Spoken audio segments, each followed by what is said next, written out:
বেলা 12টায় মিহালের বাবা মা দেখা করে তুরের সাথে। কায়রা শ্বশুরবাড়িতে চলে যাওয়ায় তাদের সাথে আসেনি। কায়রাকে তার বাবা মা খবরটা দিয়েছে। খবর পেয়ে কায়রা খুব খুশি হয়, কিন্তু মনে মনে অনুশোচনায় ভুগছে। রিয়াদ কায়রাকে কয়েক দফা কথাও শুনিয়েছে। যদি সেদিন কায়রা জেদ ধরে কোনো অঘটন ঘটিয়ে ফেলতো, তাহলে সে তার নিজের ভাইয়েরই ক্ষতি করত।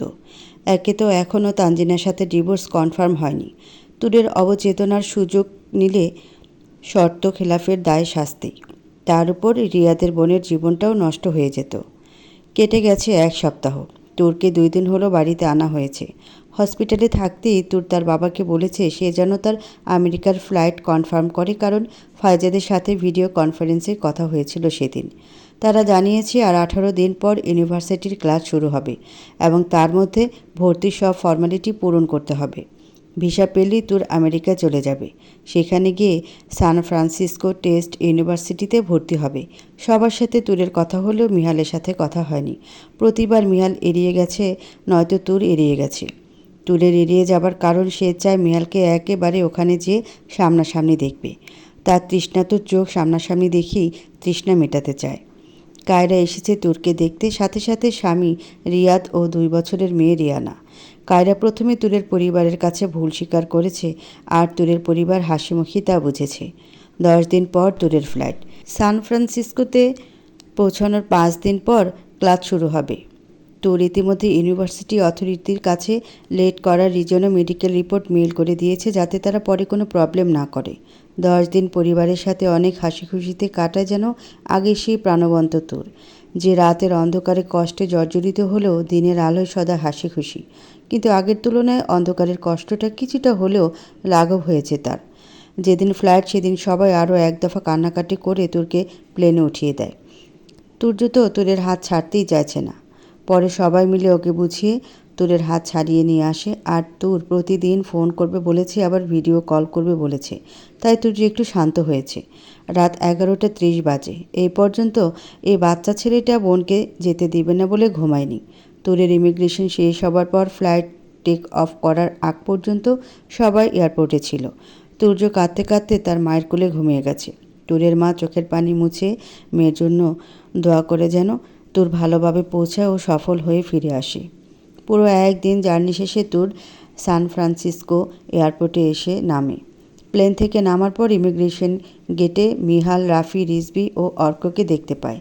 আগে থেকে রাফিকে বলে দিয়েছিল যাতে মিহালকে এয়ারপোর্টে নিয়ে আসে। একটু পরে সবার চোখ তুরের দিকে পড়ে। তোর একটা অতিরিক্ত ঘেরালো রাউন্ড ফ্রক, যার ঠিক মাঝামাঝি হাঁটুর অনেকটা ওপর থেকে টাকনোর 3 ইঞ্চি উপর পর্যন্ত যতটুকু লম্বা ততটুকু কাটা ও ফ্লোরাল হাতার মেরুন রঙের সিল্কের ড্রেস, সাথে অ্যাশ কালার লেগিংস ও মেরুন রঙের সিল্কের ওড়না। চুলগুলো ছোট ছোট মাত্র ঘাড়ে পড়ে, কিন্তু ওড়না দিয়ে সেগুলো কভার করা, শুধু সামনে কিছু চুল দেখা যায়। চোখে গ্লাস, চশমা, হাতে ব্ল্যাক কালার লেডিস ওয়াচ। হাতে ব্ল্যাক কালার ট্রলি নিয়ে সামনে এগোচ্ছে তুর। পেছনে সারি সারি প্লেন, আর তুর ট্রলি হাতে সামনে অগ্রসর হচ্ছে। দৃশ্যটা নিজের অজান্তে ক্যামেরাবন্দি করে রাখে মিহাল। তুরকে আসলে অনেক সুন্দর লাগছে। তোর ওদের কাছে এসে সবার উদ্দেশ্যে কিউট করে একটা স্মেল দেয়, যার কারণে ওর ঠোঁটের 2 কোণে কিছুটা গর্তের সৃষ্টি হয়। সান ফ্রান্সিসকোর সময় সকাল 11:30, তাই আকাশে হালকা রোদ্দুরে ভাব আছে। বেলা 12টা বাজলেই রোদের তীব্রতা বাড়বে। হাই গাইস, কেমন আছিস? তুর জিজ্ঞেস করলো। এতক্ষণ তো ভালোই ছিলাম, এখন তুই এসে খারাপ বানিয়ে দিলি, অর্ক বলল। অর্কের কথায় তুর ওর পিঠে একটা থাপ্পড় দেয়। থাপ্পড় খেয়ে অর্ক হাসতে থাকে। রাফি বলে, তোর আসতে কোনো অসুবিধা হয়নি তো? মাঝখানে তো দুবাই এয়ারপোর্টে প্লেন ল্যান্ড করেছিল, ওখানে কোনো প্রবলেম হয়নি তো? তুর হেসে মাথা দুদিকে নাড়ায়। তোরের না বোধক মাথা নাড়ানোতে রাফি আর স্বস্তি পায়। রিজভি তুরকে জিজ্ঞাসা করে, তো জার্নি কেমন লাগলো তোমার? তোর মুচকি হেসে উৎফুল্লতার সাথে বলে, অসাধারণ। সত্যি বলতে একা একা জার্নি করার মজাই আলাদা। বন্ধু ও ফ্যামিলির সাথেও জার্নি করতে মজা, কিন্তু একা একা জার্নি করতে এক অন্যরকম শিহরণ রোমাঞ্চকর কাজ করে, আর তা যদি হয় নিজ দেশ থেকে ভিন দেশের যাত্রায়। চারপাশে সব অচেনা মানুষ, যে যার মতো আছে। একা জার্নি করার যেমন অন্যরকম শিহরণ, তেমনি বন্ধু, ফ্যামিলি ও লাইফ পার্টনারের সাথে জার্নি করার আরেক অন্যরকম শিহরণ। সত্যি বলতে সব রকম জার্নি উপভোগ্য যদি আপনি সত্যিকারে জার্নি উপভোগ করতে পারেন। কথাটা বলি এক প্রাণবন্ত হাসি দেয় তুর। এরপর তার নজর যায় মিহালের দিকে। অনেকক্ষণ ধরেই আরও চোখে মিহালকে খেয়াল করছিল। মিহাল এক দৃষ্টিতে তার দিকে তাকিয়ে আছে, কোনো কথা বলছে না, শুধু তার কথাগুলো শুনছে। তাই তুর এবার নিজ থেকে মিহালকে জিজ্ঞাসা করে, কেমন আছো মিহাল? মিহাল তুরের কথায় তার দৃষ্টি সরিয়ে নেয়। তুর খুব সুন্দর করে মিহালের নামটা ডাকে, ইউনিকভাবে। মনে হয় নাম ডাকার সময় একরাশ মায়া ঢেলে দেয়। মিহাল জবাব দেয়, আমি ভালো আছি। তুমি কেমন আছো? এখন শরীর কেমন তোমার? একদমই সবগুলো কথা বলে থামে। তুর মিহালের দিকে তাকিয়ে বলে, আমিও ভালো আছি, আর শরীর একদম ফাইন। এরপর ওরা সবাই এয়ারপোর্ট থেকে সব কাজ শেষ করে ক্যাব বুক করে বাংলোতে আসে। তুরের বাংলোটা অনেক পছন্দ হয়েছে। কিছুটা পুরনো ধাঁচের বাড়ি বলে তুরের খুব পছন্দ হয়, কারণ তুরের একটু পুরনো টাইপের বাড়ি বা ভূতের বাড়ি ভালো লাগে, যদিও তুর ভূতে ভয় পায় প্রচুর। সারাদিন জার্নি করে অনেকটা ক্লান্ত হয়ে গেছে, আবার অসুস্থ থাকায় বেশি ক্লান্ত হয়ে গেছে। তাই ফ্রেশ হয়ে দুপুরের খাবার খেয়ে প্রয়োজনীয় সব কিছু করে ঘুমাতে চলে যায়। সন্ধ্যায় ঘুম থেকে উঠে তুর সবার সাথে বোনফায়ার এনজয় করে। আজকে সবাই মিলে চিকেন গ্রিল করবে। বোনফায়ার থেকে একটু দূরে চিকেন গ্রিল করার জন্য প্রয়োজনীয় সামগ্রী এনে রেখেছি। সব সময়ের মতো তুরকেই চিকেনটা রেডি করতে হবে, কারণ তোর রান্নাবান্না মাঝে মাঝে খুব শখের বশে করে। অনেক নতুন নতুন আইটেম ইউটিউব দেখে বানায়, আর সেই সব নতুন আইটেম যখন ফার্স্ট ট্রায়াল দেয় তখন সেগুলোর গিনি পিগ হয় তার ছোট 2 বোন ও ভাই। নীরা সবসময় খায় না, কিন্তু নাফিহা ও তুর্য মজা করে খায়, কারণ ফার্স্ট ট্রাই হিসেবে ভালো না হলে অতটা খারাপ হয় না। আমিও তুরের মতো ইউটিউব দেখে খাবার বানিয়ে আমার বোনদেরকে খাওয়াই, ওরাই আমার গিনিপিগ। চিকেন গ্রিল হয়ে যাবার পর সবাই সেগুলো খায়, সাথে গান ও গল্প তো আছেই। মিহাল ও তুর একে অপরের অপোজিট ডিরেকশনে বসেছে। বনফায়ারের আলোতে মিহালের সামনে, মানে ওদের মাঝে এখন শুধু বনফায়ার। তুরকে দেখছে, মুখের মধ্যে আগুনের আভা, এক নৈসর্গিক সৌন্দর্য ভর করেছে তুরের মাঝে, যা মিহালের চোখে ধরা পড়েছে। এদিকে তুরও মাঝে মাঝে আরও চোখে মিহালকে লক্ষ্য করছে। ব্ল্যাক কালারের শার্টে ছেলেটাকে যখন প্লেন থেকে নেমে ইমিগ্রেশন গেটে দেখে তখন তুর নিজেও এক অন্যরকম ঘোরে পড়ে গিয়েছিল। আর এখন ব্ল্যাক টি শার্ট ও ব্ল্যাক ট্রাউজারে যেন মিহালের ফর্সা শরীরে ফুটে উঠেছে, আর আগুনের শিখার আলোতে মুখমণ্ডলে হালকা রক্তিম আভা ছড়িয়ে পড়েছে। ইয়ানার কাছে মিহালের এক দৃষ্টিতে তুরের দিকে তাকানোটা কেমন যেন ভালো ঠেকল না। তার মনের মধ্যে কেমন খচখচ করছে। কিছুক্ষণ পর সবাই বনফায়ার নিভিয়ে যার যার রুমে চলে যায়। ইয়ানা রুমে গিয়ে রাফির জন্য অপেক্ষা করে, কারণ রাফি ওয়াশরুমে গিয়েছে। রাফি ওয়াশরুম থেকে বের হয়ে আসলে ইয়ানা রাফিকে খাটে এসে বসতে বলে, আর রাফিকে বলে, রাফি তোমাকে একটা কথা বলি, কিছু মনে করো না। রাফি ইয়ানার কথা শুনে তার চোখের দিকে তাকায় আর মাথা হিলিয়ে হ্যাঁ সূচক সম্মতি দেয়। ইয়ানা একটু ঢোক গিলে বলে, আমার কাছে না মিহালের চোখের দৃষ্টি কেমন যেন ভালো ঠেকে নেই। ইয়ানার এবারের কথায় রাফির ভ্রু সহসা কুঁচকে আসে। কাল বিলম্ব না করে ইয়ানা আবার বলে, মিহাল তুরের দিকে কেমন যেন এক দৃষ্টিতে তাকিয়েছিল, আমার না এই জিনিসটা ভালো লাগে নাই। এবার রাফির কাছে সব কিছু ক্লিয়ার। ইয়ানা যে মিহালের দিকে নজর রাখার মতো তাকিয়েছিল সেটা সে বুঝতে পেরে গেছে। এখন থেকে তাদের সবাইকে আরও সতর্ক হতে হবে, যতদিন না তানজিনার সাথে ডিভোর্সটা কনফার্ম হয়। এখন তো যেভাবেই হোক ইয়ানার মন থেকে সন্দেহটা দূর করতে হবে, তাই রাফি নিজেকে ঠিক করে যাতে ইয়ানা তার কথাতে সন্দেহ না করে সেভাবে বলে, আরে মিহাল যখন তুরকে সার্জারির আগে হসপিটালে দেখতে যায় তখন তুর মৃত্যু সজ্জা ছিল, তাই তুর নিজের মনের অনুভূতি মিহালের কাছে প্রকাশ করেছিল। আর এরপর থেকে মিহাল নিজের মনে মনে গিল্টি ফিল করছে, হয়তো ভাবছে ওর জন্যই তুরের এই অবস্থা হয়েছিল। বোঝই তো গিল্টি ফিল করলে কেমন লাগে, যেমনটা তুমি ফিল করেছিলে। রাফির কথা ইয়ানা চুপসে যায় আর ভাবে, সত্যি তো সে নিজেই তো তুরকে দূর থেকে দেখত গিল্টের কারণে। ইয়ানার মুখের ভাবসাব দেখে রাফি বুঝলো টপিকটা ঘুরে গেছে, তাই স্বস্তির নিঃশ্বাস নেয় আর বলে, তুমি অযথা চিন্তা করছো ইনু, তোর কি তাকিয়েছিল? রাফির কথায় ইয়ানা না বোধক মাথা হেলায়। তারপর রাফির কথায় ওরা দুজনে ঘুমানোর উদ্দেশ্যে শুয়ে পড়ে। পরের দিন ভর্তির কাজকর্ম শেষ করে কিছুটা আশেপাশে ঘোরাঘুরি করে সবাই সন্ধ্যার দিকে বাংলোতে পৌঁছায়। নাদিয়া আর 11 দিন এখানে থাকবে, তাই নাদিয়া বলছে যে কয়দিন আছে বান্ধবীদের সাথে রাতে থাকবে। শাফকাত বেচারা মুখটাকে বাংলার পাঁচের মতো করে রেখেছে। শাফকাতের ভাষ্যমতে এত সুন্দর পুরনো ধাঁচের বাংলোতে সাথে রাত হলে ভর করে এক নৈসর্গিক সৌন্দর্য, আর সেখানে থাকতেও বউ ছাড়া ঘুমাতে হবে, ভাবতে তার বুক ফেটে কান্না করতে ইচ্ছে করছে। শাফকাত যেহেতু বউ ছাড়া থাকবে, তাই রাফি ও ইয়ানাকেও আলাদা থাকতে হবে 11 দিন। শাফকাতের এমন কথায় রাফি চোখ বড় বড় করে তাকিয়ে আছে, আর মেয়েরা সব হেসে কুটি কুটি। রাফি বলে, ভাই, আপনার বউ আপনার সাথে থাকতে চায় না, কিন্তু আপনি আমার কাছ থেকে আমার বউ কেন কেড়ে নিতে চাইতেছেন? রাফির কথার ধরনে শাফকাত ব্যাককেলের মতো তাকিয়ে আছে, আর বাকিরা সবাই উচ্চস্বরে হাসা শুরু করে দিয়েছে। হাসতে হাসতে রিজভি বলে, ভাই, একদম ঠিক কথা বলছেন। আমরা সবাই এদিকে সিঙ্গেল থাকবো, তো রাফি কেন বৌনিয়া থাকবে? এই 11 দিন এই বাংলোতে কেউ মিঙ্গেল না, সবাই সিঙ্গেল। নাদিয়া, তুর, লিরা, ফাইজা, জারিন ও ইয়ানা তো খুশিতে পাগল প্রায়। ইউনিভার্সিটি লাইফে ওরা কখনো কারো বাসায় গিয়ে রাতে থাকেনি, তাই এখানে এসে তারা বান্ধবীরা সবাই একসাথে থাকতে পেরে মহা খুশি। 6 জন মেয়ে 2টা রুমে 3 জন 3 জন করে থাকবে সিদ্ধান্ত নিল, আর 9 জন ছেলে 3 জন করে 3 রুমে থাকবে। সেক্ষেত্রে একটা রুম ফাঁকা থেকে যায়। আজ সবার নিজ নিজ ইউনিভার্সিটিতে প্রথম ক্লাস। সবাই খুব এক্সাইটেড। যদিও সবাই নিজ দেশে যখন প্রথম ইউনিভার্সিটিতে ভর্তি হয়েছিল তখন ঠিক এরকম তারা এক্সাইটেড ছিল, কিন্তু ভিন দেশে কীভাবে ক্লাস হয় এইসব বিষয়ে তারা কিছুটা জানলেও আজ সচক্ষে দেখবে ও ক্লাস করবে। জারিন, রনক, ফাইজা ও তাইজুল ইউনিভার্সিটি অফ সান ফ্রান্সিসকোতে চলে যায়, আর বাকিরা সান ফ্রান্সিসকো স্টেট ইউনিভার্সিটিতে চলে যায়। নাদিয়া, আশফি ও তাওহিদের ক্লাস শুরু হবে আরও 2 দিন পর। তারা 3 জন প্রথম কয়েকদিন এখান থেকে জার্নি করে গিয়ে ক্লাস করবে, তারপর হোস্টেল ও ফ্ল্যাট পেলে তারা চলে যাবে। সবাই যেহেতু ইউনিভার্সিটিতে ক্লাস করতে গেছে, তাই ওরা 3 জনও ওদের সাথে গেছে। শাফকাত সকালে কিসের একটা দরকারি কাজে ইউনিভার্সিটি অফ ক্যালিফোর্নিয়াতে গেছে, বিকালের দিকে ফিরবে। নাদিয়া, আশফি ও তাহিদ 2 দিন তারা পালাক্রমে 2 ইউনিভার্সিটিতে ঘুরবে। প্রথম দিন তারা যাবে সান ফ্রান্সিসকো স্টেট ইউনিভার্সিটিতে, এর পরের দিন যাবে ইউনিভার্সিটি অফ সান ফ্রান্সিসকোতে। তোর একটু ইউনিভার্সিটির অফিস রুমে যায়, কিন্তু কাজের কারণে ওর সাথে লীলাও যায়।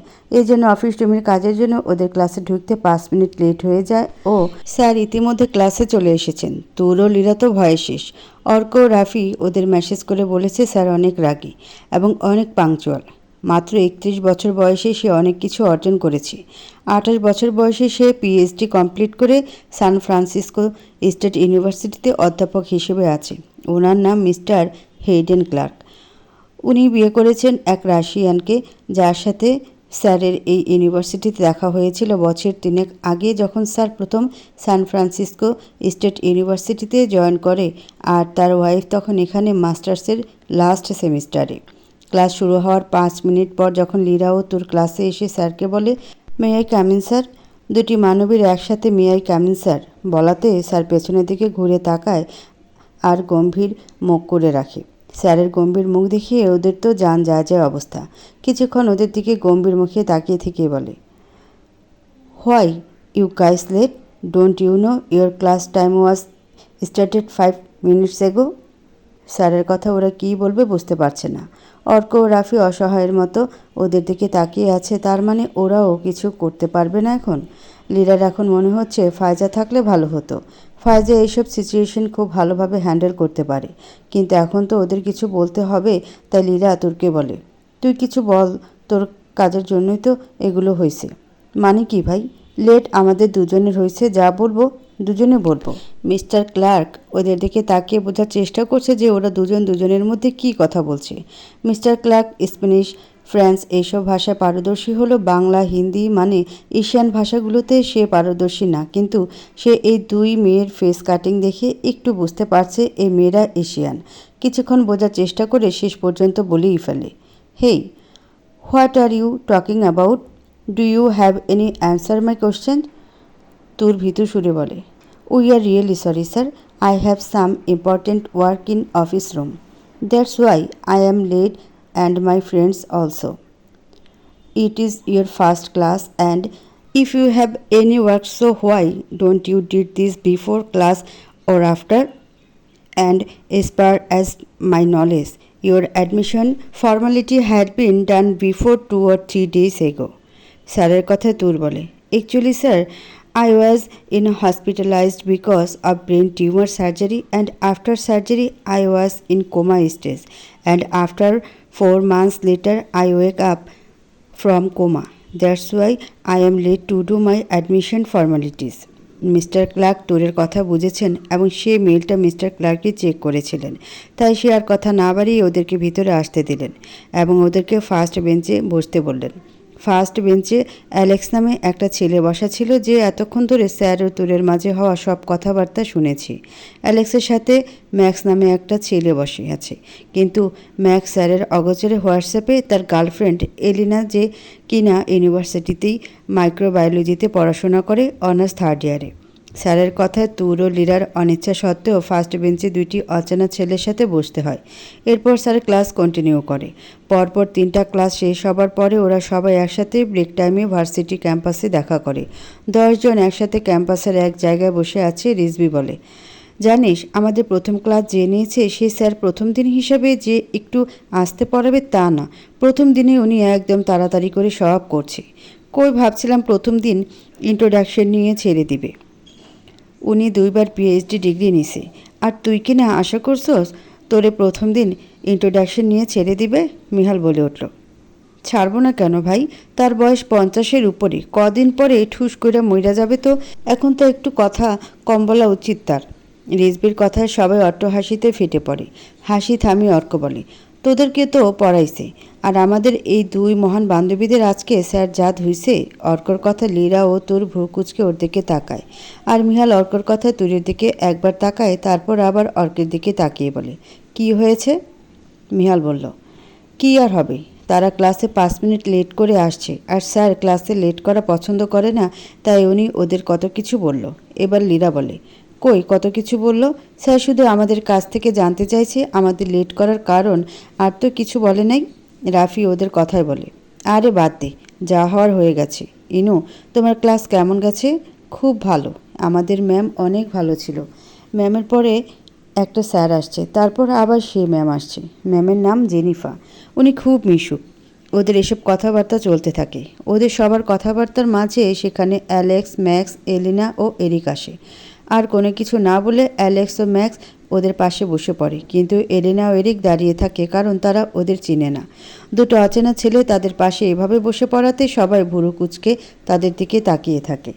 সবার ভ্রু কুচকানোতে অ্যালেক্স ও ম্যাক্স এর কোনো ভাবাবেগ নেই, তারা নিজেদের মতো করে বসে আছে।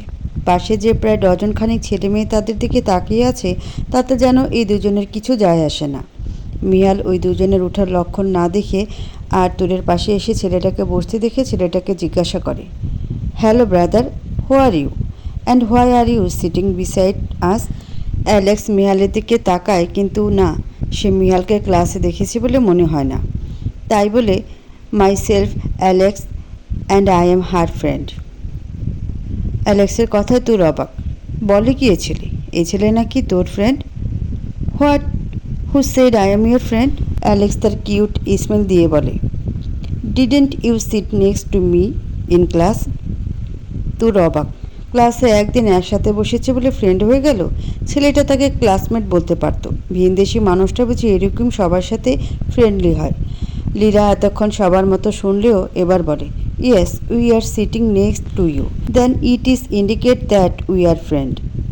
লীরার কথা শুনে অ্যালেক্স হেসে বলে, didn't you notice I and Max was alone in the first bench? So what?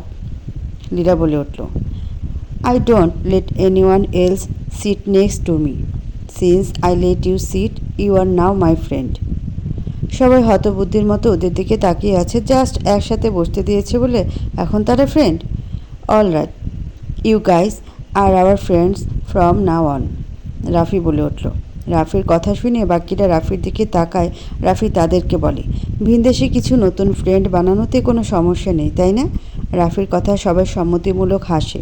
Alex, max, এলিনা ও এরিকের সাথে হ্যান্ডশেক করে। এরিক এতক্ষণ যাবৎ ওদের কথোপকথন শুনছিল আর গম্ভীর মুখে সবাইকে পর্যবেক্ষণ করছিল। কিন্তু লিরা মেয়েটার কথার যুক্তি শুনে এরিকের কিছুটা ভালো লাগে, কারণ এরিক সবসময় অ্যালেক্সকে বলে এরকম অ্যাটিটিউড যেহেতু দেখায়, মানে তার বেঞ্চে তার বন্ধু ছাড়া আর কাউকে বসতে দেয় না, তাহলে কোনো অচেনা কারোর সাথে কথা বলা ঠিক না। কিন্তু অ্যালেক্স এগুলো শুনে না, কারণ অ্যালেক্স নিজের মতো চলতে পছন্দ করে। এডওয়ার্ড অ্যালেক্স নিজের মতো করে চলতে পছন্দ করে, কিন্তু বন্ধুদের জন্য সব কিছু করতে পারে। বাবা মা সেপারেটেড, কিন্তু ডিভোর্স না। বাবা এডওয়ার্ড রেক্স, মা এলিজা। একে অপরকে অনেক ভালোবাসে, তাই সেপারেটেড হবার পরেও ডিভোর্স নেয়নি। কোনো তৃতীয় পক্ষ তাদের সম্পর্কে ফাটল ধরিয়েছে। অ্যালেক্সের বয়স যখন 14 বছর, তখন থেকে তারা আলাদা থাকে, যাতে তাদের সম্পর্কে আর তিক্ততা না আসে। তাই সসম্মানে আলাদা থাকে। অ্যালেক্স মায়ের কাছে 2 বছর ছিল। যখন 16 বছর হয় তখন থেকেই বাবার কাছে থাকে। ছুটির সময় অ্যালেক্স তার মায়ের কাছে যায় বা তার মা তার কাছে আসে। এরিক ও এলিনা হচ্ছে অ্যালেক্সের বড় চাচার ছেলে মেয়ে। বড় চাচা ও চাচি কার অ্যাক্সিডেন্টে মারা গিয়েছিল যখন এরিকের বয়স 10 ও এলিনার বয়স 7। এরিক ও অ্যালেক্স প্রায় সমবয়সী। এরিক অ্যালেক্সের থেকে 4 মাসের বড়। অ্যালেক্সের মা এলিনা ও এরিককে নিজের ছেলে মেয়ের মতোই দেখাশোনা করতেন। এমনকি তারা সেপারেশনের যাওয়ার পরে অ্যালেক্সের মা এলিনাকে নিজের সাথে নিয়ে যায় আর 7 বছর নিজের তত্ত্বাবধানে রাখে। এডওয়ার্ড এরিক একটু গম্ভীর প্রকৃতির। বাবা মায়ের মৃত্যুর পরে দুষ্ট প্রকৃতির এরিক কিছুটা চুপচাপ হয়ে যায়। এরিক নিজের মা এরিনাকে বাবার তুলনায় খুব ভালোবাসত, তাই মাত্র 10 বছর বয়সে বাবা মা দুজনকে হারিয়ে ওর চঞ্চলতা হারিয়ে যায়। অ্যালেক্সের মা মানে এরিকের চাচি ওদের 2 ভাই বোনকে দেখাশোনা খুব ভালোভাবে করত। কিন্তু চাচা চাচির মধ্যে ঝামেলা হবার পর চাচি যখন সেপারেশনে চলে যায়, তখন এলিনাকে সাথে করে নিয়ে যায়।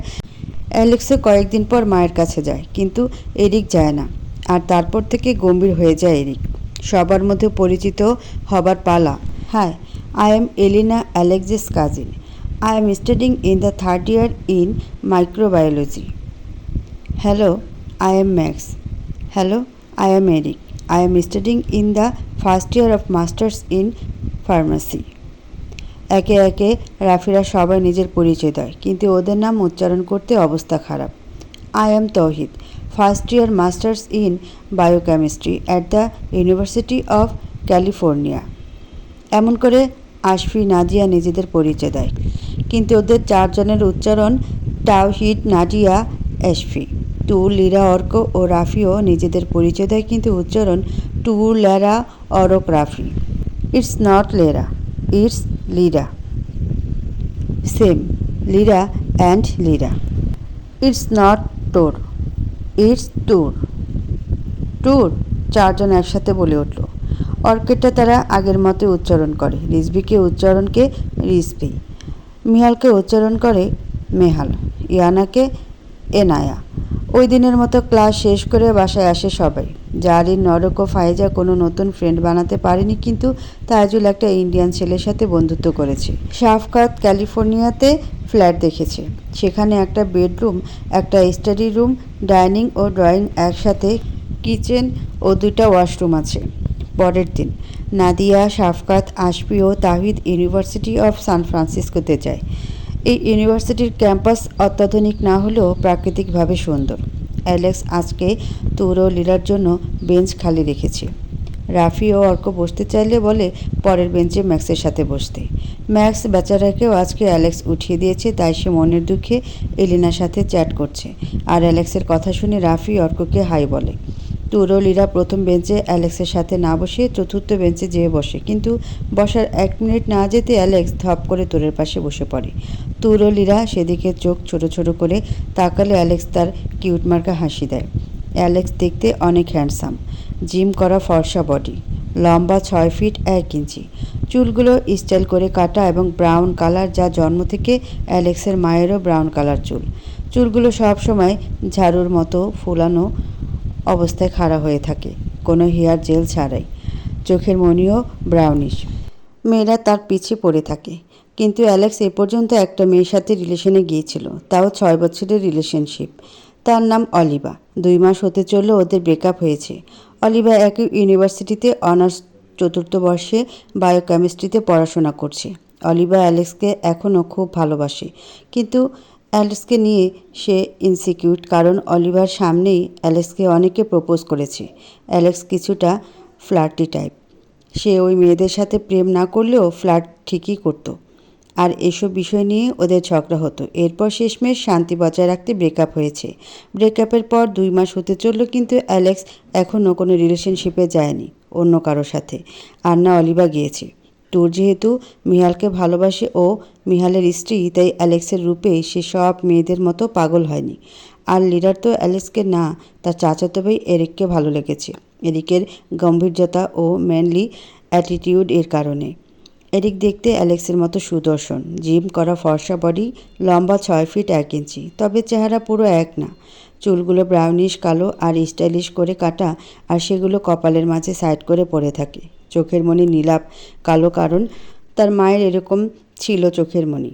তাকেও অনেকে প্রপোজ করেছে, কিন্তু ছোটবেলায় বাবা মা হারিয়ে চাচা চাচিকে বাবা মা রূপে পেয়েছিল, কিন্তু কোনো এক তৃতীয় ব্যক্তির কারণে তারা আলাদা থাকে। অ্যালেক্স না জানলেও এরিক জানে, তৃতীয় ব্যক্তিটি একজন মেয়ে, যে কিনা তার চাচাকে ভালোবাসত একসময়, এমনকি চাচাও কলেজ লাইফে ভালোবাসত, কিন্তু মেয়েটা অনেকের সাথে ফিজিক্যাল হতো টাকার বিনিময়ে। চাচার সাথেও মাঝে মাঝে ওইসব করতে চাইতো, কিন্তু চাচা সবসময় পড়ালেখা নিয়ে সিরিয়াস থাকতো, তাই সে ওই প্রস্তাবকে না করে দিত। আরেকটা কারণ, তারা দুজনেই তখন 18 বছরের মাত্র, আর তখনই এসবে জড়িয়ে গেলে লেখাপড়ার অনেক ক্ষতি হতো, তাই চাচা এত দ্রুত এসবে যেতে চায়নি। চাচা একদিন এসব জেনেই সম্পর্ক শেষ করে দেয়। তারপর 1 বছর পর চাচির সাথে রিলেশনে যায়। চাচি অবশ্য চাচার আগে রিলেশন থাকার সময় থেকেই ভালোবাসত। অ্যালেক্স ও এরিকের বয়স যখন 13, তখন ওই মেয়ে অ্যালেক্সের বাবার কোম্পানিতে অ্যালেক্সের বাবার পিএ হিসেবে জয়েন করে, কিন্তু অ্যালেক্সের বাবা অবশ্য জব দেওয়ার আগে জানতো না সেটা তার প্রাক্তন। এরপর থেকেই ওই মেয়ে ঝামেলা শুরু করে। অ্যালেক্সের মায়ের কাছে মিথ্যা এডিট করা ছবি পাঠায়, যার মধ্যে অ্যালেক্সের বাবার সাথে ওই মহিলার অন্তরঙ্গ অবস্থায়। অ্যালেক্সের মা সেগুলোকে অগ্রাহ্য করে এই ভেবে তার সাথে হাজব্যান্ড এরকম করতেই পারে না। এরপর ওই মহিলা ইচ্ছা করে অ্যালেক্সের বাবার শার্টে লিপস্টিকের নিশান ছাড়ে, যাতে অ্যালেক্সের মা সন্দেহ করে। অ্যালেক্সের বাবা অবশ্য যতটা সম্ভব সেই মহিলার কাছ থেকে দূরত্ব বজায় রাখত। অ্যালেক্সের মায়ের মনে সন্দেহ জন্ম নেয়, আর তাদের মাঝে ঝগড়া হতে থাকে। এরপর সে মহিলা মোক্ষম চাল চালে, মানে সেদিন অ্যালেক্সের বাবা তার পিএ এর সাথে নিউ ইয়র্কে যায় কাজের কারণে। সেই দিন সে মহিলা অ্যালেক্সের বাবাকে ইনটক্সিসাইড করে, কিন্তু অ্যালেক্সের বাবা নিজের অবস্থা খারাপ হচ্ছে বুঝতে পেরে নিজের হোটেল রুমে চলে গিয়ে দরজা ভেতর থেকে লক করে দেয়। আর সেই মহিলা নিজের কাজ হাসিল করতে না পেরে রাগে হোটেলের এক ছেলেকে নিয়ে ঘনিষ্ঠ হয়, এবং পরে সেটি এডিট করে অ্যালেক্সের মাকে পাঠায়। অ্যালেক্সের মা তার হাজব্যান্ডকে ওই রাতে ফোন করেছিল, কিন্তু রিসিভ হয়নি, তাই ওই ভিডিও দেখে তার মনোবল ভেঙে পড়ে। অ্যালেক্সের বাবাকে অ্যালেক্সের মা ইনডিরেক্টলি জিজ্ঞাসা করেছিল ওই রাতে উনি কোথায় ছিলেন, কিন্তু এডওয়ার্ড রিস কোনো উত্তর দিতে পারেনি, কারণ সে সেদিন নেশাগ্রস্ত হয়ে মাতাল হয়েছিল, তার কিছুই মনে ছিল না। তারপর থেকে ঝামেলা আরও বাড়তে থাকে। এরপর তারা সেপারেশনে থাকার সিদ্ধান্ত নেয়, কিন্তু বাচ্চাদের কথা চিন্তা করে ডিভোর্স দেয় না। তারা দুজন এখনও একে অপরকে ভালোবাসে। তানজিনা এখন নিজের মনে মনে শিওর যে সে ডাক্তার আরিফকে ভালোবাসে, এমনকি ডাক্তার আরিফও যে তাকে ভালোবাসে তারও প্রমাণ পেয়েছে এতদিনে। ডাক্তার আরিফ তানজিনার অনেক কেয়ার করে, এটা হসপিটালের অনেকেই লক্ষ্য করেছে। লাঞ্চ টাইমে হসপিটালের ক্যান্টিনে একসাথে খাওয়া হয় তাদের। এগুলো অনেকে পছন্দ করে না, তবে ডাক্তার আরিফের সামনে বলতে পারে না। আজ তো আরিফ তানজিনাকে নিয়ে লাঞ্চ টাইমে পার্শ্ববর্তী রেস্টুরেন্টে গিয়েছে, কারণ আরিফ নিজের অনুভূতি প্রকাশ করেছে সেখানে। ফ্ল্যাশব্যাক, রেস্টুরেন্টে বসে আছে আরিফ ও তানজিনা, দুজন টেবিলের মুখোমুখি। কিছুক্ষণ পরিবেশ নিস্তব্ধতায় কেটে যাওয়ার পর আরিফ মুখ খুলে, মেহবিন, আমি তোমাকে কিছু বলতে চাই। তানজিনা হ্যাঁবোধক মাথা নাড়ানোর পর আরিফ আবার বলে, জানি না তুমি কথাটাকে কিভাবে নেবে, কিন্তু তাও আমি আজকে বলতে চাই, আমি তোমাকে ভালোবাসি। এটাকে ভালো লাগা বলে না প্লিজ, কারণ আমি এতদিন যাবৎ নিজের অনুভূতিকে সময় নিয়ে বুঝেছি, তাই তোমাকে আজ সব কিছু বললাম। তুমি আমাকে না করে দিতে পারো, তোমার ইচ্ছা। তানজিনা সেখানে আর খেতে পারেনি, রেস্টুরেন্ট থেকে বের হয়ে চলে যায়। হসপিটালে কিছু বলে না।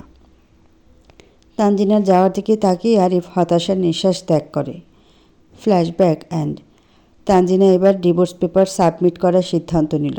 সাবমিট করার জন্য পরিবারের সবাইকে বলতে হবে, তাই ভাবিকে বলে, ভাবি, আমি ডিভোর্স পেপার এবার সাবমিট করব। তুমি শিওর তো? চমকানো গলায় বলে। ভাবির কথায় তানজিনা বলে, কালকে ডাক্তার আরিফ আমাকে প্রপোজ করেছে, তাই আমি ভাবলাম আগে ডিভোর্সের ঝামেলা শেষ করি, তারপর ওনার প্রপোজাল অ্যাকসেপ্ট করি। সাথী এটা শুনে খুব খুশি হয়, কারণ তার নিজের আপন কোনো বোন নেই। চাচাতো বোন আছে, তবে সেটার স্বভাব ভালো না, তাই অত মায়া নেই। তাহলে জলদি সাবমিট করে দাও। তোমাদের বিয়ের ব্যাপারটা তো আমাদের পরিবারের বাইরে যায়নি, তাই রিস্ক নেই। সাথী আবার কিছু ভেবে বলে, কিন্তু মা বাবাকে কিভাবে বোঝাবে? তানজিনা এবার নিজেও চিন্তায় পড়ে যায় যে কিভাবে বলবে। সাথী কিছু ভেবে বলে, তোমাদের ডিভোর্স পেপার কে তৈরি করেছে? তানজিনা বলে, মিহাল। জবাব শুনে সাথীর হাসি প্রসারিত হয়। সে বলে, তাহলে তো কোনো প্রবলেম নেই। উকিলের কাছে যাওয়া আসা সব মিহাল নিজে করেছে, তুমি শুধু সাইন করেছো। তাই ডিভোর্সের পুরো দোষটা তুমি মিহালের কাছে দিয়ে দিতে পারবে। তানজিনা সাথীর কথা ভাবে। আসলে তার ভাবি কিন্তু ঠিকই বলেছে। ডিভোর্স যে তানজিনা চেয়েছে তার কোনো প্রমাণ নেই। মিহাল সব কিছু তৈরি করেছে, তো দোষটা মিহালের কাঁধে দেওয়া যাবে।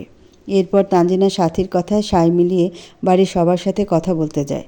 তানজিনা আজকে ছুটি নিয়ে বাসায় চলে এসেছে বিকেলে, আর তার ভাবিকেও বাসায় আসতে বলেছে। তানজিনার ভাবি তানজিনার ভাইকে ফোন করে জলদি বাসায় আসতে বলে। রাত প্রায় 9টা ছুঁয়েছি। তানজিনাদের বাসার সবাই তাদের ড্রয়িং রুমে বসে আছে। তানজিনার ডিভোর্স পেপারটা হাতে নিয়ে বসে আছে। পুরো ড্রয়িং রুম যেন উৎকণ্ঠায় ভরা, যে কি বলবে তানজিনা। সাথী বলে, বলো তানু, কি বলবে?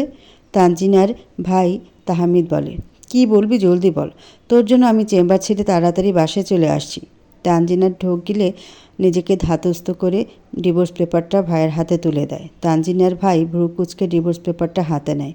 এরপর যখন সেটা খুলে দেখতে থাকে, তখন তানজিনা বলতে থাকে, মিহাল আমার সাথে বিয়েটা টিকিয়ে রাখতে চায় না, তাই আমেরিকা যাবার 1.5 মাস আগে আমাকে ডিভোর্স পেপার পাঠায় আর বলে জলদি যেন সম্পর্কটা শেষ করে দিই।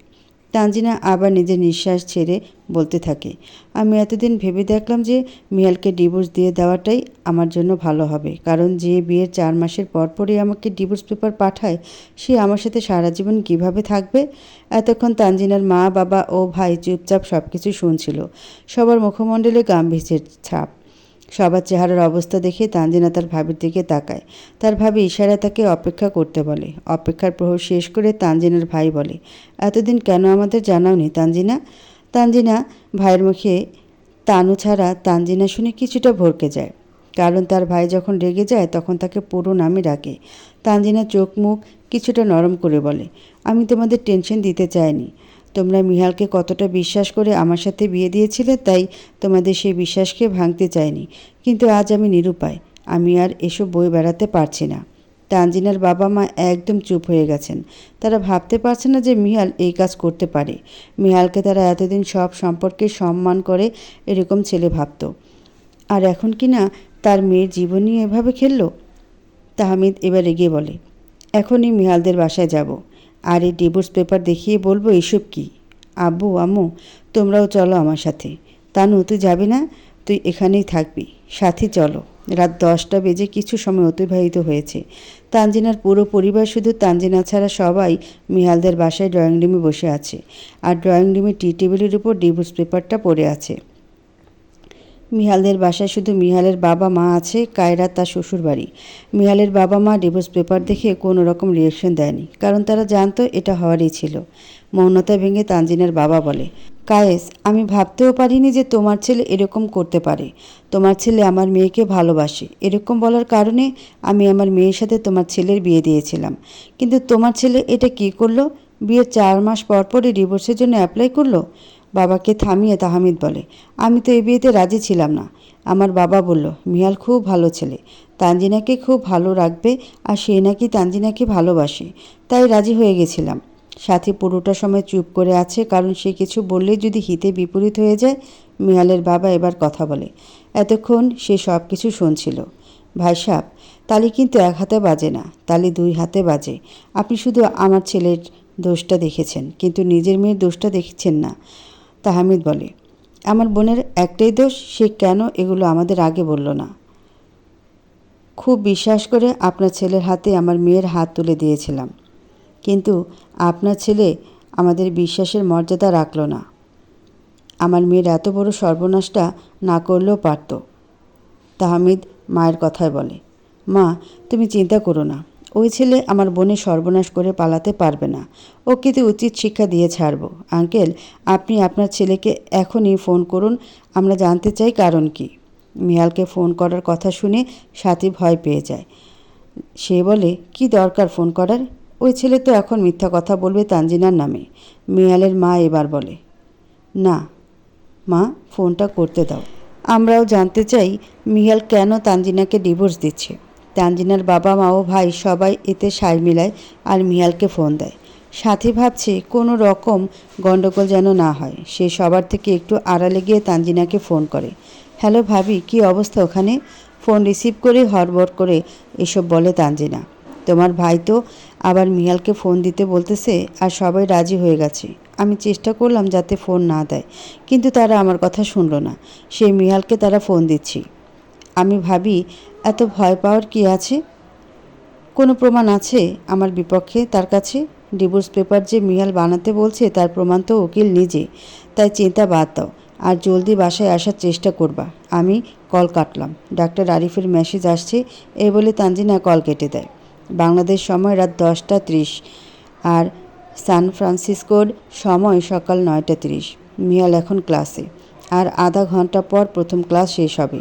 তারপরে 1 ঘন্টা কোনো ক্লাস নেই। হঠাৎ করে মিহালের ফোন ভাইব্রেশন হওয়া শুরু করে। ভাইব্রেশনের কাঁপাকাঁপিতে মিহাল ফোনটা পকেট থেকে নিয়ে দেখে তার বাড়ি থেকে ফোন আসছে। মিহাল স্যারের দিকে তাকিয়ে দেখে স্যার খুব মনোযোগ দিয়ে হোয়াইট বোর্ডে লিখছে।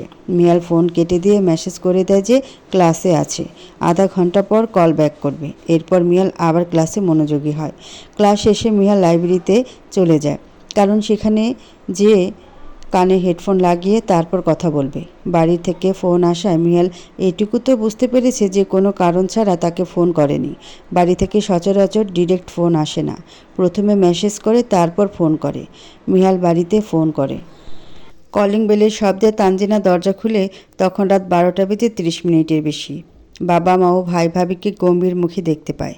সবাই ভিতরে এসে ড্রয়িং রুমে সোফায় বসে। তানজিনা তাদেরকে জিজ্ঞাসা করে, তোমরা এত দেরি করলা কেন? শুধু শুধু ওই বাসায় গেছো। তোমরা যদি ওদেরকে রিকোয়েস্ট করেও আসো যেন আমাকে ডিভোর্স না দেয়, তাহলে বলবো ডিভোর্সটা হয়ে যাওয়াই ভালো। যে ছেলে বিয়ের 4 মাসের মাথায় ডিভোর্স পেপার পাঠায় তার সাথে সারা জীবন থাকা সম্ভব না। তানজিনার কথাটা বলতে দেরি আর তানজিনার মা তানজিনার গালে থাপ্পড় মারতে দেরি হয় না। তানজিনা গালে হাত দিয়ে মায়ের দিকে হতভম্ব চোখে তাকিয়ে আছে। সাথে তানজিনাকে থাপ্পড় মারতে দেখে হাত দিয়ে নিজের মুখ চেপে ধরে।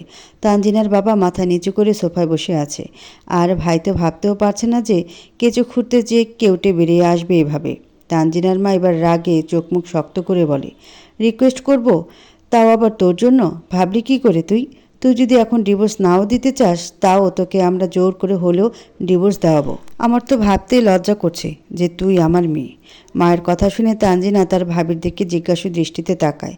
সাথে তানজিনার তাকানো দেখে মাথা নুয়ে ফেলে। ভাবির মাথা নোয়ানো দেখে তানজিনা তার বাবা ভাইয়ের দিকে তাকায় আর দেখে তারা মাথা নিচু করে থমথমে মুখ করে আছে। তানজিনার মা একটু দম নিয়ে আবার বলা শুরু করে, তোর এতই যখন বিয়েটা নিয়ে আপত্তি ছিল তাহলে আমাদেরকে বলতে পারতি। আমাদের কথায় রাজি হয়ে তোর একটা ছেলের জীবন নষ্ট করার কোনো মানেই ছিল না। তানজিনা কিছুই বুঝতে পারছে না। তার মা মিহালের মুখের কথায় তার নিজের মেয়েকে অবিশ্বাস করে ফেলল। মা, তুমি ওই ছেলের কথায় আমাকে ভুল বুঝছো? মোটেও না, বরঞ্চ আমরা মিহালকে ভুল বুঝেছি। তানজিনার মাকে থামিয়ে তাহমিদ বলা শুরু করে, ফ্ল্যাশব্যাক। মিহাল বাড়িতে ফোন করার পর তার বাবা বলে ভিডিও কলে আসতে। মিহাল তাই করে। ভিডিও কলে এসে দেখে তানজিনার পরিবার সামনে বসে আছে, তাই মিহাল সবার সাথে কুশল বিনিময় করে। তানজিনার ভাই রাগ কন্ট্রোল করতে না পেরে কর্কশ কণ্ঠে জিজ্ঞাসা করে, এসব কি মিহাল? তুমি যদি ডিভোর্স দিয়ে দিবে তাহলে বিয়ে কেন করেছিলে? তানজিনার বাবা তার ছেলেকে বলছে এত হাইপার না হয়ে ঠান্ডা গলা জিজ্ঞাসা করতে। তাহমিদ বাবার কথায় নিজেকে শান্ত করার চেষ্টা করে। এরপর আবার একই কথা জিজ্ঞাসা করে। মিহাল প্রশ্ন শুনে চুপ করে আছে।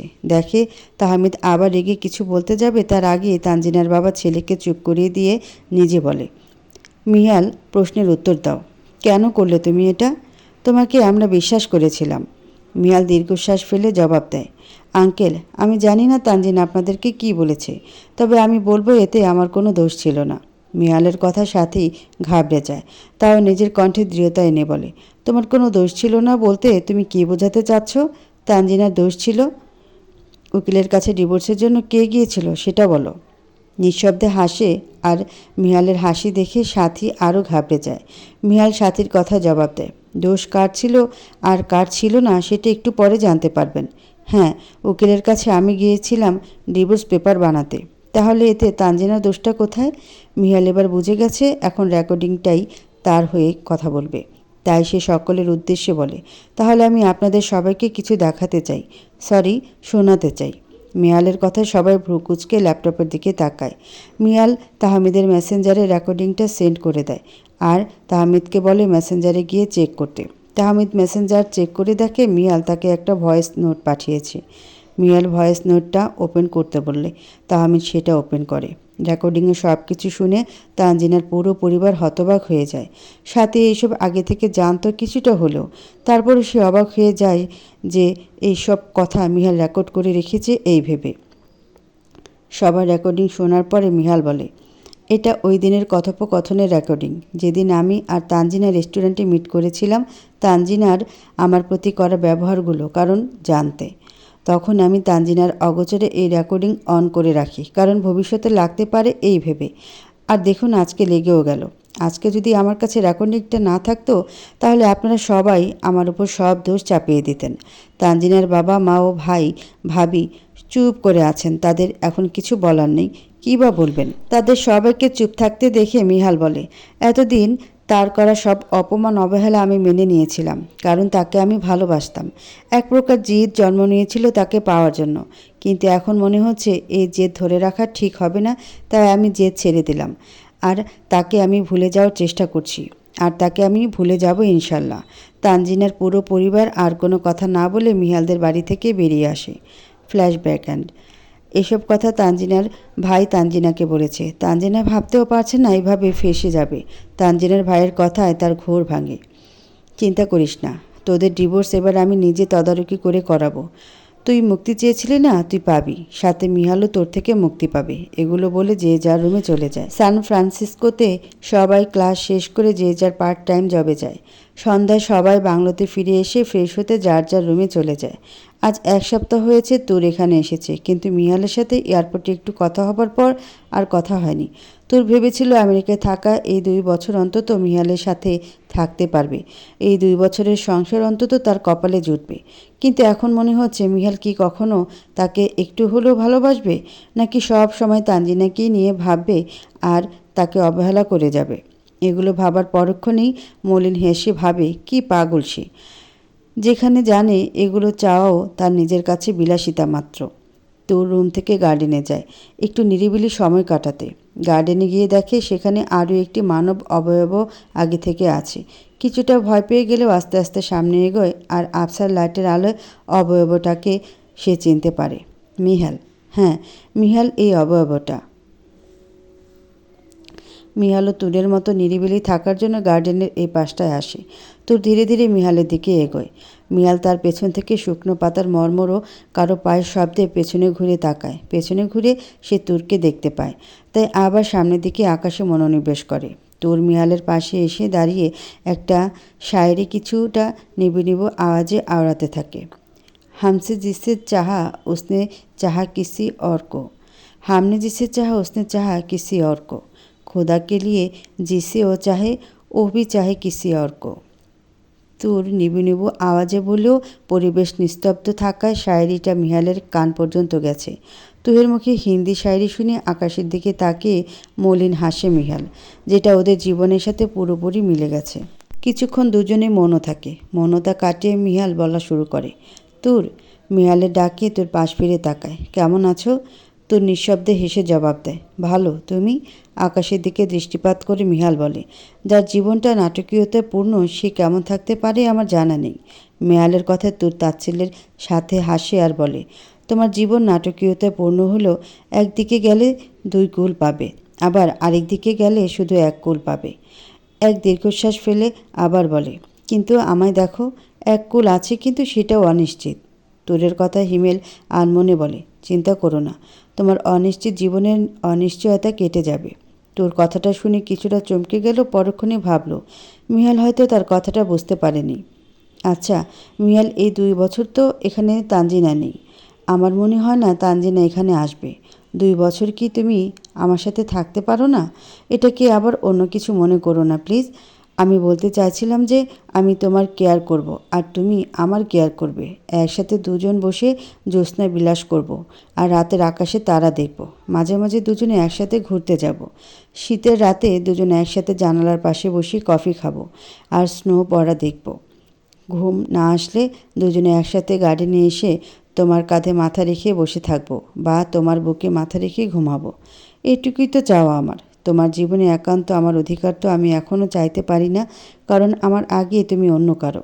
কিন্তু মনে রাখো, সে অন্য কেউ যদি নিজের জায়গা ছেড়ে দেয়, তাই তাকে আমি দ্বিতীয়বার তোমার জীবনে প্রবেশ করতে দেব না। মিয়াল চুপ করে তোরের আবদারগুলো শুনল। মেয়েটার কষ্টগুলো সে বুঝতে পারছে। সে এখন ইচ্ছা করলে তুরকে বুকে জড়িয়ে নিতে পারে, কিন্তু সে চায় না তুরকে ধোঁকা দিতে। যেদিন সে তুরের প্রতি শুধু মায়া না, গভীর ভালোবাসা অনুভব করবে আর অন্য সব বাধা বিপত্তি থেকে মুক্তি পাবে, সেদিন সে তুরকে আপন করে নেবে।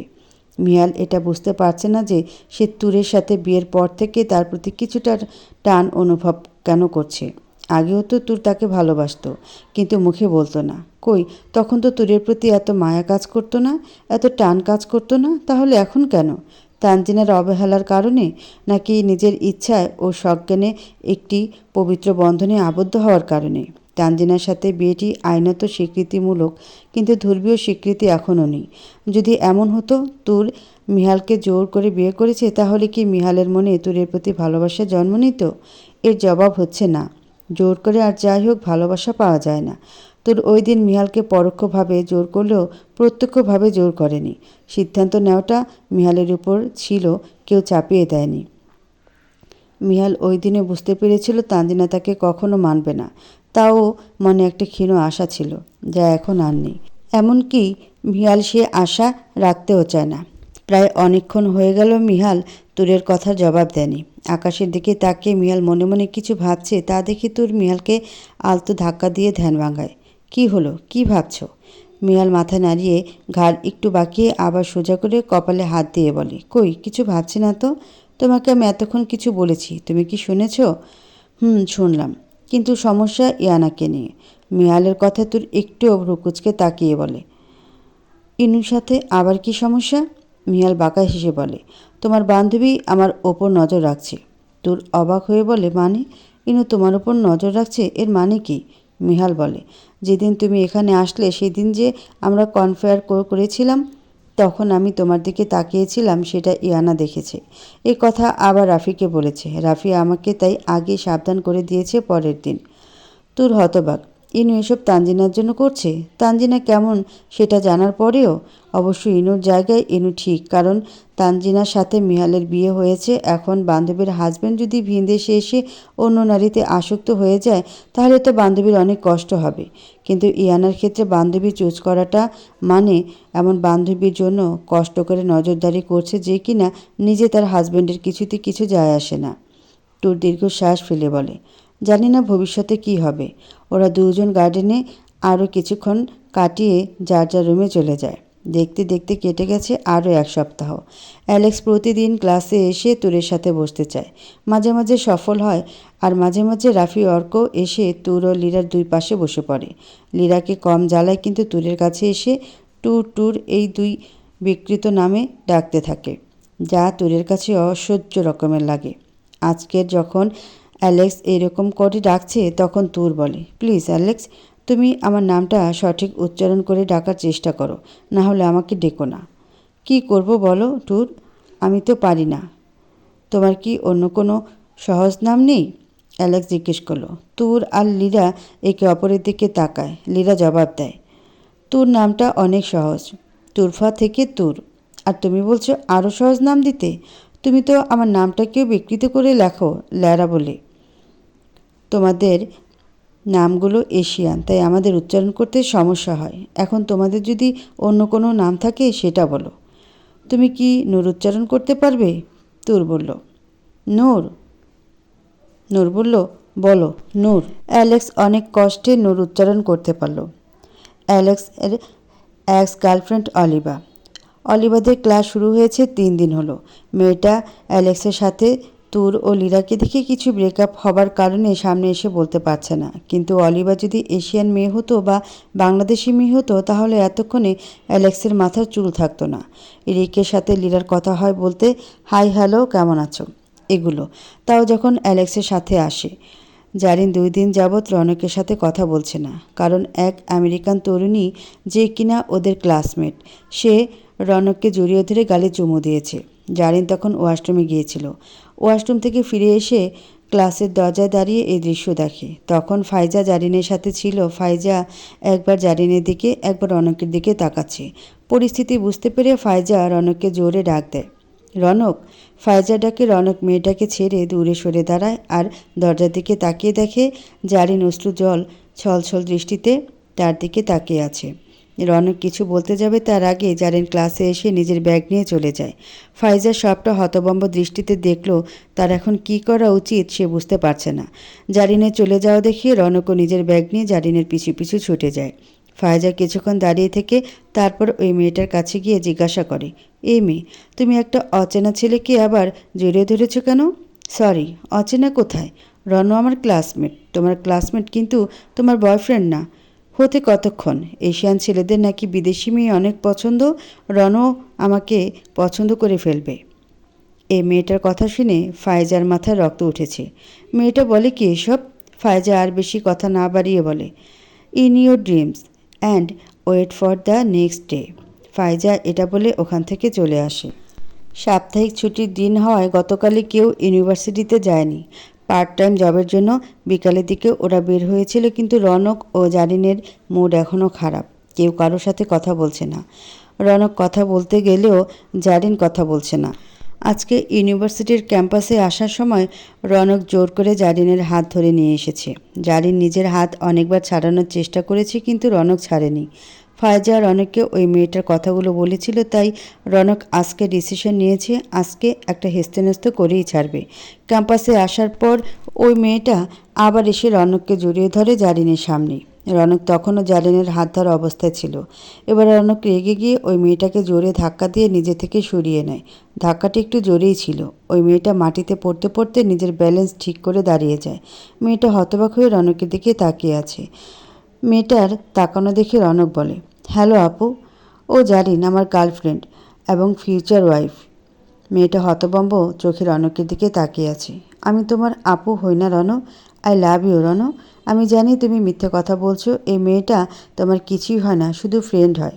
মেয়েটার কথায় রনক হেসে ফেলে আর হেসে জবাব দেয়, দুঃখিত আপু, আপনি ভুল ভাবছেন। ও আমার গার্লফ্রেন্ড এবং আমরা বিয়ে করব খুব জলদি। মেয়েটা এই কথাগুলো শুনে জারিনের দিকে তাকায়। জারিনের পাশে ফাইজাকেও দেখে ফাইজা ওর দিকে তাচ্ছিল্য ভরা হাসি এসে তাকিয়ে আছে। এরকম হাসি দেখে মেয়েটার ফাইজার বলা পরশু দিনের কথা মনে পড়ে যায়। মেয়েটার এবার আত্মসম্মান বোধে লাগে। সে জারিন ও ফাইজাকে নিচু করতে রেগে বলে, তোমার কিভাবে ওই মেয়েটাকে পছন্দ হতে পারে আমি ভাবতেও পারছি না। তোমার চয়েস এত লো ক্যাটাগরিতে কিভাবে যেতে পারে? কোথায় ও আর কোথায় আমি? আমাকে বিয়ে করলে তুমি আমেরিকার সিটিজেনশিপ ও গ্রিন কার্ড পেয়ে যাবে। তাছাড়া আমার বাবার অনেক বড় বিজনেস আছে, যেটা আমেরিকা ছাড়া ইউরোপেও ছড়িয়ে আছে। মেয়েটার কথাগুলো শুনে জারিন লজ্জায় মাথা নিচু করে আছে। জারিন উজ্জ্বল শ্যামবর্ণের ফর্সা না, কিন্তু আমেরিকানদের কাছে ওরা কালো চামড়ার। রনক তাচ্ছিলের হাসি এসে বলে, জারিন যেমনই হোক আমি তাকে ভালোবাসি। আমি ওর রূপ বা বাবার টাকা দেখে ওকে ভালোবাসিনি। জারিন আমার ভাঙা মন জোড়া লাগিয়েছে, সাথে আমার মনের কষ্টগুলো দূর করেছে। একটা কথা আছে জানেন, যে গড়তে পারে সে লড়তেও পারে। আপনার হয়তো মনে হচ্ছে জারিন চুপ করে আছে দেখে ও কিছু বলতে পারে না। জারিন শুধু দেখছি আপনি কতটুকু নিচে নামতে পারেন। যখন ওর দেখা শেষ হবে তখন আর আপনার রক্ষা নেই।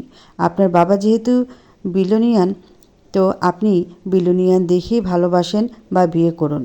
আমি লোভী নই যে আপনার বাবার টাকা দেখে আপনাকে ভালোবাসবো। এমন কাউকে খুঁজে নিন যে আপনার বাবার টাকা দেখে আপনাকে ভালোবাসবে। কথাগুলো বলা শেষ হবার পর দেখা গেল আশেপাশের কিছু স্টুডেন্টরা আস্তে আস্তে হাতে তালি দিচ্ছে। আসলে ওই মেয়েটা আজকে ক্যাম্পাসের মাঝে রনককে জড়িয়ে ধরেছিল, কারণ তার উদ্দেশ্য ছিল আজকে রনককে প্রপোজ করবে। আস্তে আস্তে তালির শব্দ বাড়তে লাগলো। রনক এরপর সবার উদ্দেশ্যে জারিনের হাত ধরে হাঁটু গেড়ে বসে বলে, আমি কখনো তোমাকে এইভাবে পাবলিক প্লেসে প্রপোজ করিনি, কিন্তু আজকে তোমাকে আমি পাবলিক প্লেসে প্রপোজ করব। Will you be my life line Zarin? রনকের প্রপোজ করা দেখে আশেপাশের সবাই সিটি বাজাতে শুরু করলো। দুই একজন ইয়াং টিচার তারাও এতে সামিল হয় স্টুডেন্টদের সাথে। ফাইজে খুশিতে জারিনকে জড়িয়ে ধরে। এরপর জারিন রনককে উঠিয়ে জড়িয়ে ধরে, সাথে সাথে রনকও জড়িয়ে ধরে। একজন স্টুডেন্ট এগুলো এতক্ষণ সব কিছু ভিডিও করছিল। সেই স্টুডেন্ট জারিন ও রনকের কাছে এসে ভিডিওটা দেখায়। তার কাছ থেকে ভিডিওটা নিয়ে তাকে বলে যেন ভিডিওটা ইন্টারনেটে শেয়ার না করে। তানজিনার সাথে 1 সপ্তাহ যাবৎ তার পরিবারের সাথী ছাড়া আর কেউ ঠিকমতো কথা বলছে না। তাহমিদ ইতিমধ্যে ডিভোর্স পেপার উকিলের কাছে জমা দিয়ে দিয়েছে। উকিল ডিভোর্সের জন্য 2 পরিবারকে আসতে বলেছে এবং স্বামী স্ত্রী 2 জনকেও। তানজিনা সশরীরে উপস্থিত থাকলেও মিহাল ভিডিও কলে ছিল। আর কয়েকদিন পর দিনমোহরের টাকাসহ ডিভোর্স কনফার্ম করা হবে। তানজিনা হসপিটালে নিজের কাজ করলেও এখন আরিফের সাথে কাজ ব্যতীত আর কোনো কথা হয় না। আরিফ এটা খেয়াল করে আজকে তানজিনাকে নিজের কেবিনে আর্জেন্ট কাজ আছে বলে ডেকেছে। তানজিনা কাজের কথা শুনে আরিফের কেবিনে যায়। তানজিনা কেবিনের নক করে ঢোকার পর আরিফ দরজার আড়াল থেকে দরজা বন্ধ করে দেয়। দরজা বন্ধ করার শব্দে তানজিনা হকচকিয়ে যায়। তানজিনা, তোমার কি হয়েছে? কোনো কিছু নিয়ে টেনশনে আছো মনে হচ্ছে। তোমাকে প্রপোজ করেছিলাম, এটা নিয়ে কি টেনশনে আছো? তানজিনা আমতা আমতা করে বলে, না স্যার, আমি টেনশনে নেই, এমনি কাজের চাপ একটু বেশি তো তাই। আরিফ মলিন হেসে বলে, তোমার যদি আমাকে ভালো না লাগে বলে দাও, আমি কিছু মনে করব না, তাও তুমি এভাবে আপসেট হয়ে থেকো না। আসলে স্যার, হ্যাঁ, আমি বুঝতে পেরেছি তুমি কি বলতে চাইছো। চিন্তা করো না, আমি তোমাকে জোর করব না। তানজিনা দীর্ঘশ্বাস ফেলে বলে, না স্যার, আপনি যা ভাবছেন তা না, আমারও আপনাকে ভালো লাগে, কিন্তু আমার অতীত। ব্যাস তানজিনা, আমি তোমার অতীত জানতে চাই না। তোমার আমাকে ভালো লাগে আর আমার তোমাকে ভালো লাগে, এইটুকুই যথেষ্ট আমার জন্য। কিন্তু স্যার, আমার অতীতটা আপনার জানা জরুরি। কিসের অতীত তোমার? যে তোমার ধর্ষণ হয়েছে এরকম অতীত? তাহলে বলবো এটার জন্য আমি তোমাকে ছেড়ে দেব না। আমি তোমার শরীরের মোহে পড়িনি। হাই, দর্শন তো কেউ ইচ্ছা করে হয় না, তাই না? তানজিনা ডাক্তার আরিফের কথা শুনে চোখ গোল গোল করে তাকিয়ে আছে। স্যার, আমার ধর্ষণ হয়নি, এমন কোনো কিছু আমার সাথে হয়নি। তাহলে আর কিছু বলবে না, কারণ আমি শুনতে চাই না এখন আর। তানজিনা আরিফের কথায় একটু স্বস্তি পায়। তবে তানজিনা, আমি চাই না এখন আমাদের রিলেশনশিপ পাবলিক হোক। আমরা যখন বিয়ে করব তখন সবাইকে জানাবো। এর আগে হসপিটালের কেউ জানতে পারুক সেটা আমি চাই না। তাহলে আমাকে আর তোমাকে নিয়ে কুচ্ছা রটানো হবে। তানজিনাও হেসে সম্মতি দেয়। শুরু হয় আরিফ তানজিনার নতুন ভালোবাসার কাহিনী। বাংলোতে ফিরে সবাই মিলে জারিন ও রনকের ওই ভিডিওটা দেখে। ভিডিও দেখে সবাই কী পরিমাণ খুশি তা বলার বাহিরে। তুর গিয়ে জারিনকে জড়িয়ে ধরে আর বলে, আমি জানতাম তুই রনকের জন্য পারফেক্ট ম্যাচ। তোর মনে আছে তোকে একবার বলেছিলাম রনক একদিন তোকে আমাকে সে যেটুকু ভালোবাসতো তার থেকে দ্বিগুণ ভালোবাসবে। মিলল তো আমার কথা? তুরের কথা জারিন ও রনক মুচকি হাসে। রনক বলে, ধন্যবাদ দোস্ত, তোর জন্যই আমি আমার জীবনের সত্যিকারের ভালোবাসাকে পেয়েছি। তুই যদি সেদিন আমাকে না বোঝাতি তাহলে আজকে আমি জারিনকে পেতাম না। রনকের কথায় তুর হেসে ওকে একটা কিল মেরে বলে, তোর এই শুকনো ধন্যবাদের চিরা ভিজবে না, কিছু তো খাওয়া। সবাই মিলে অনেক অনেক আনন্দ করছে আর মিয়াল এক দৃষ্টিতে তুরের দিকে তাকিয়ে আছে। মিয়াল ভাবছে এই মেয়েটা কিভাবে সবার প্রবলেম সলভ করে, নিজের মনে এতটা কষ্ট রেখেও কিভাবে সবার কষ্টকে দূর করতে সাহায্য করে।